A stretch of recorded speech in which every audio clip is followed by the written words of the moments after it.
उपमुख्यमंत्री देवेंद्र फडणवीस आणि प्रदेशाध्यक्ष चंद्रशेखर बावनकुळे यांच्या उपस्थितीमध्ये आज अमरावती भाजपच्या अधिकृत उमेदवार नवनीत राणा उमेदवारी अर्ज दाखल करणार आहेत आणि यावेळी अमरावतीच्या दसरा मैदानामध्ये जाहीर सभा आणि भव्य रॅलीचं आयोजन करण्यात येणार आहे।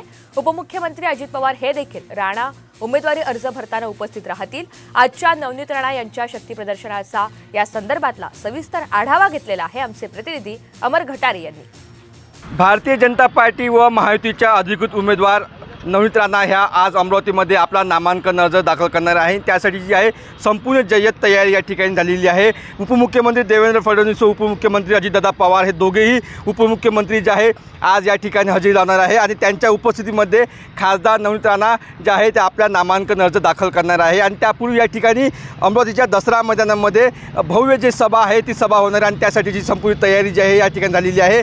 आज दुपारी साधारणतः 11 ते 12 वाजेपर्यंत खासदार नवनीत राणा हे आपला नामांकन अर्ज दाखल करणार आहे। एकंदरीत बघितलं तर या अमरावतीच्या लोकसभेच्या निवडणुकीमध्ये काँग्रेसचे उमेदवार बळवंत वानखडे व प्रहारचे उमेदवार दिनेश बुब व खासदार नवनीत राणा यांच्या तिघांमध्ये लढत पाहायला मिळणार आहे। एकंदरीत बघितलं काल जे रिपाईचे जे नेते होते आनंदराज आंबेडकर यांनी सुद्धा आपला नामांकन अर्ज मागं घेणार असल्याची माहिती त्यांनी दिलेली आहे। त्यामुळे आता तिहेरी लढत जे आहे ते पाहायला मिळणार आहे आणि आज मोठ्या प्रमाणात शक्ती प्रदर्शन करत नवनीत राणा आपला नामांकन अर्ज दाखल करणार आहे।